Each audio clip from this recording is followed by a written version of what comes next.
Hey everybody, I'm meteorologist Gavin Sandell. Well, over the past week and a half, I can only think of one stretch where we've seen completely sunny skies. And the lack of sun, especially this time of year, can be explained thanks to the Great Lakes. And I want to emphasize that this is a wintertime phenomenon because of the volatility between temperatures.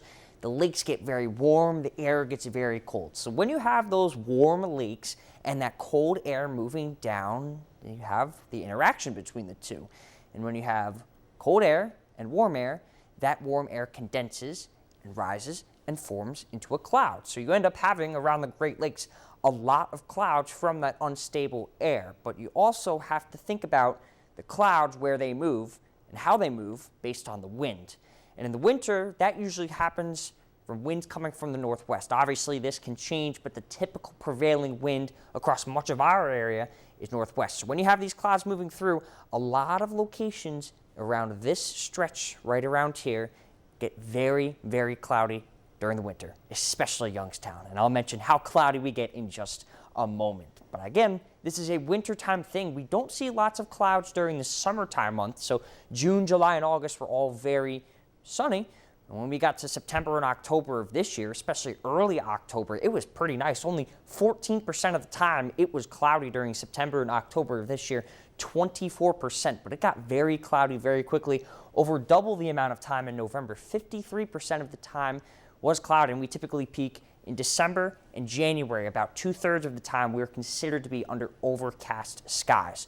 So throughout the country, this can change. There's two hot spots of very cloudy weather around our area, about south and east of the Great Lakes. And then you also have to go out to the west for kind of a different reason. It has to do with the activities around the mountains and the moisture coming off of the Pacific Ocean. But typically cities like Seattle and Portland, and also cities like Youngstown and Cleveland and Pittsburgh and Buffalo, all get over 200 cloudy days a year, about over 50% of the time. If you want to go to a spot that's not cloudy, go with all the old folks to Arizona and the spots where it's really sunny and nice there during the winter.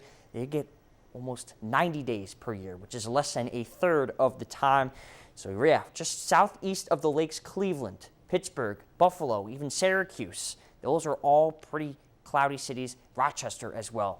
So in terms of the cloudiest city on the list, Seattle, they get their reputation of being a really cloudy one. 226 days, that is almost 2/3 of the year. You have to go to number 5 and 6 to get to Pittsburgh and Cleveland. Unfortunately, though, this list only counts cities with a metro of over 1 million people. And so if you want to see the cloudiest city in the country, period, you'd have to go up to Cold Bay, Alaska, with over 300 cloudy days per year. For Weather 101, I'm Gavin Sandell.